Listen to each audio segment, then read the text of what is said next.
বাড়ি ভর্তি আত্মীয়স্বজন, কোনো কিছু করে খাওয়ানোর মতন কিছুই নেই। কিন্তু গতকাল রাতে বাবা ৫ কেজি মতন গাজর নিয়ে এসেছিল।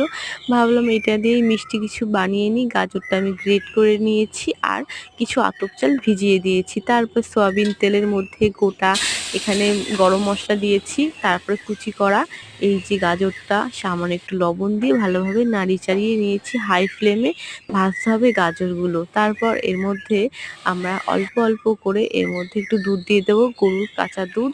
তোমরা চাইলে গুঁড়ো দুধও ইউজ করতে পারো। আমি বেশ অনেকটা দুধ দিয়ে দিলাম। এবার কম আঁচে একটু ভালো করে গাজরটা সেদ্ধ করে নিতে হবে। এই যে গাজরটা, এবার এর মধ্যে দিয়ে দিলাম গোবিন্দভোগের চালের গুঁড়োটা। এতে গাজরের যে পায়েসটা করছি, এই পায়েসের যে গাঢ় ভাবটা আরও বাড়বে। এবার এর মধ্যে কিছু ড্রাই ফ্রুট আমরা অ্যাড করব। এখানে দিয়ে দিচ্ছি পরিমাণ মতন চিনি। চিনির পরিমাণটা একটু বেশিই লাগবে, কেননা এটা গাজরের পায়েস।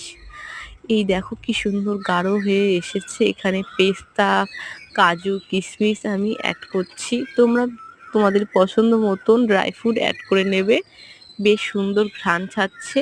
ও ভুলেই তো গেছি, আমি যখন সয়াবিন তেল অ্যাড করছিলাম সামান্য একটু ঘিও দিয়েছিলাম। তোমরা একটু ঘি দেবে, এতে গাজরের যে পায়েসটার ঘ্রাণ খুবই সুন্দর লাগবে। এই দেখো হয়ে গেছে আমার গাজরের পায়েস। কেমন লাগলো?